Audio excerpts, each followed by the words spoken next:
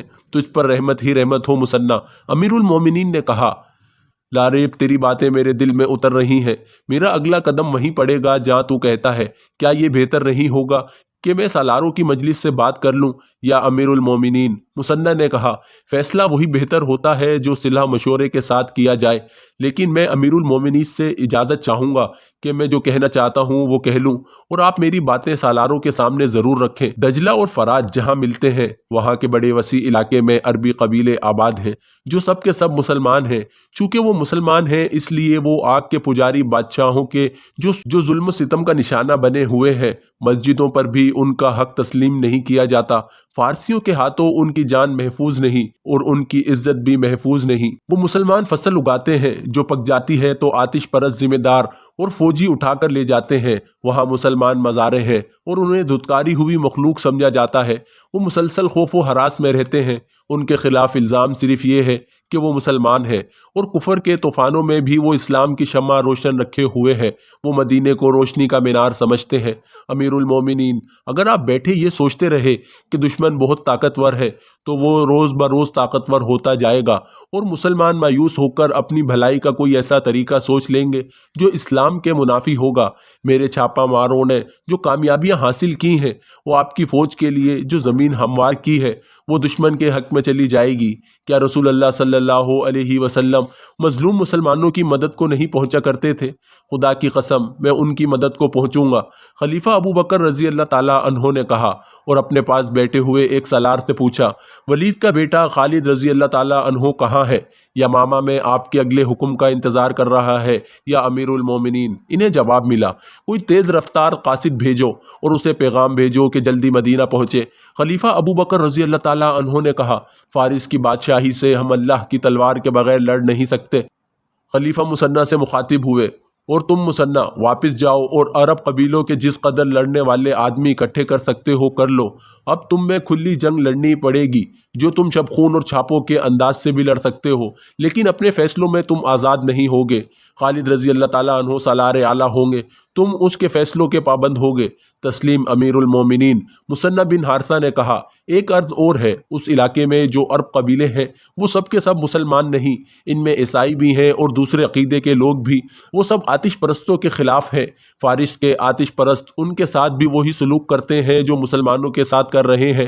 اگر اللہ تعالیٰ نے ہمیں فتح عطا فرمائی تو غیر مسلم عربوں کے ساتھ ایسا ہی سلوک ہونا چاہیے جیسا وہاں کے عرب مسلمانوں کے ساتھ ہوگا، ایسا ہی ہوگا۔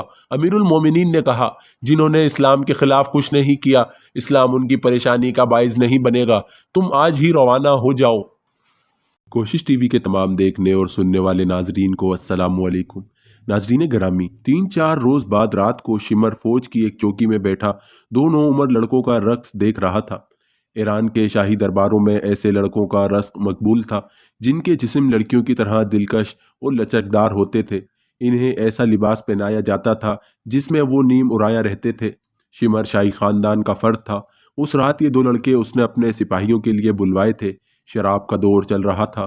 سپاہی چیخ چیخ کر داد دے رہے تھے۔ شراب میں بدمست ہو کر 2-3 سپاہیوں نے بھی لڑکوں کے ساتھ ناچنا شروع کر دیا۔ شمر کے حکم پر ان سپاہیوں کو دوسرے سپاہی اٹھا کر چوکی سے باہر پھینک آئے۔ یہ چوکی چھوٹا سا ایک قلعہ تھا، لیکن اس کے دروازے رات کو بھی کھلے رہتے تھے۔ ایرانیوں کو تو کسی دشمن کے حملے کا خطرہ تھا ہی نہیں۔ وہ اپنے آپ کو ناقابل تسخیر سمجھتے تھے۔ رقص جب عروج کو پہنچا اور شراب کا نشہ شمر اور اس کے سپاہیوں کے دماغوں کو معاف کرنے لگا تو سنسناتا ہوا ایک تیر آیا جو شمر کی گردن میں ایک طرف سے لگا اور اس کی نوک دوسری طرف سے باہر نکل گئی۔ شمر دونوں ہاتھ اپنی گردن پر رکھ کر اٹھا۔ سپاہیوں میں ہڑبونگ مچ گئی۔ وہ سب شمر کے ارد گرد اکٹھے ہو گئے۔ 3-4 اور تیر آئے۔ 3-4 چیخیں سنائی دی۔ پھر ان ایرانیوں پر جیسے قیامت ٹوٹ پڑی۔ انہیں سنبھلنے کا موقع ہی نہ ملا اور وہ کٹنے لگے۔ ان میں سے جو بھاگ کر دروازوں کی طرف گئے وہ دروازوں میں کٹ گئے۔ چوکی والوں کو کہیں سے بھی مدد نہیں مل سکتی تھی۔ کسی بھی دروازے سے کوئی باہر نہیں نکل سکتا تھا۔ انہیں ہتھیار اٹھانے کی بھی مہلت نہ ملی تھی۔ اس حملے میں جو بچ گئے وہ زمین پر لیٹ گئے۔ یہ ایک طوفان تھا یا بغولہ جو غیر متوقع طور پر آیا اور جب گزر گیا تو اپنے ساتھ وہ تمام مال و دولت جو اس چوکی میں تھا لے گیا۔ پیچھے لاشیں رہ گئی۔ یا تڑپتے ہوئے زخمی، یا وہ اچھے بھلے ایرانی جو سپاہی جان بچانے کے لیے لاشوں اور زخمیوں میں لیٹ گئے تھے۔ صبح ہوئی، مسلمان کھیتوں اور باغوں میں کام کرنے کے لیے گھروں سے نکل رہے تھے کہ گھوڑ سوار ایرانی فوج نے ان کی بستی کو گھیرے میں لے لیا۔ دوسری چوکی کو اس وقت اس چوکی پر حملے کی اطلاع ملی تھی جب حملہ آور اپنا کام کر کے بہت دور نکل گئے تھے۔ مسلمانوں کا کام پر جانے سے روک لیا گیا۔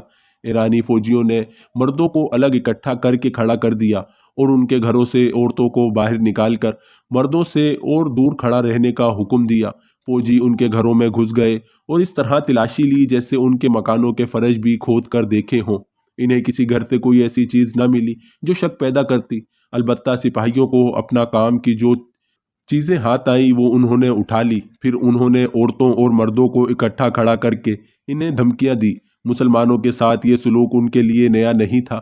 کسی نہ کسی بہانے ان کے گھروں کی تلاشی ہوا ہی کرتی تھی۔ اس کے بعد انہیں اس طرح دھمکیاں ملتی تھی، لیکن اب ایرانیوں کو معقول بہانہ ملا تھا۔ اتبلا کے ایک مضافاتی فوجی چوکی پر بہت سے آدمیوں نے شب خون مارا تھا۔ ایک ایرانی کمانڈر نے مسلمانوں سے کہا، ہمارا ایک کمانڈر اور 60 سپاہی مارے گئے اور بہت سے زخمی ہوئے ہیں۔ اگر تم میں کوئی مرد یا عورت اس گروہ کے کسی ایک آدمی کو بھی پکڑوائے گا اسے انعام ملے گا۔ نقد انعام کے علاوہ اسے اس فصل کا آدھا حصہ ملے گا۔ اس نے سب پر نگاہ دوڑائی اور پوچھا، ایک دوسرے کو دیکھ کر بتاؤ کہ تم میں کون غیر حاضر ہے۔ سب نے ادھر ادھر دیکھا، لیکن وہ یہ نہیں دیکھ رہے تھے کہ کون غیر حاضر ہے۔ ان کی نگاہیں خدام کو ڈھونڈ رہی تھی۔ وہ 3-4 دنوں سے بستی سے غائب تھا۔ سب نے دیکھا کہ خدام وہاں موجود تھا۔ سب نے سکون کی سانس لی۔ پھر بہت سی آوازیں اٹھی کہ کوئی بھی غیر حاضر نہیں۔ ایرانی فوجیوں کے جانے کے بعد جنہیں معلوم تھا کہ خدام 3-4 روز غائب رہا ہے، وہ باری باری اس سے پوچھنے لگے کہ وہ کہاں چلا گیا تھا۔ میں شمر کے ڈر سے بھاگ گیا تھا۔ خدام نے ہر کسی کو یہی ایک جواب دیا۔ اس کے باپ نے سب کو بتایا کہ خدام گزشتہ رات کے پچھلے پہر آیا تھا۔ اس روز باغ میں کام کرتے ہوئے زہرا اور خدام کام سے کھسک گئے اور اس جگہ جا بیٹھے جہاں انہیں کوئی نہیں دیکھ سکتا تھا۔ زہرا خوشی سے پاگل ہوئی جا رہی تھی اور